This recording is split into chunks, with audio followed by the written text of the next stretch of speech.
শরীর যতই খারাপ থাকুক, মা যদি সঙ্গে থাকে তখন মনে হয় যে শরীরটা অর্ধেক ভালো হয়ে গেছে। আমিও যে এত বড় হয়েছি এখনও কিন্তু একটু অসুস্থ হলেই মারে ডাকি, মার কথা খুব মনে পড়ে।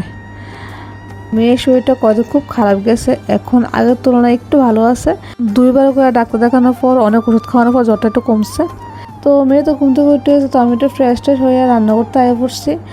তো রান্না করে মাঝখান লাউ, আর কালকে বাবা আসলো মেয়েরে দেখতো, তখন লাউ, ডিম, কিশমিশ অনেক কিছুই নিয়ে এসে।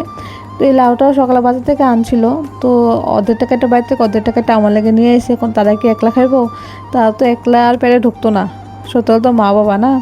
তো লাউ নিয়ে এসে, লাউ দিয়ে কী দেখাবো, সঙ্গে মুগ ডালও নিয়ে এসে। তো ইডি আজকে আমি রান্না করতেছি। তো এই লাউটা কাইটে দিয়েছি, আজকে মুগ ডালটা ভাজিয়ে দিয়েছি, মুগ ডাল দিয়ে আর লাউ দিয়ে রান্না করুন। তো তোমরা কথা কইতে কইতে, ভিডিও করতে করতে আমার রান্না হয়ে গেছে, লাউ রান্না। আর শিং মাছ রান্না করে, মেয়ে শরীরটা প্রচণ্ডই দুর্বল, তো ভাবলো একটু শিং মাছ রান্না করে খাওয়াই। তো এই শিং মাছ রান্না করুন ছড়া দিয়া বেগুন দিয়া।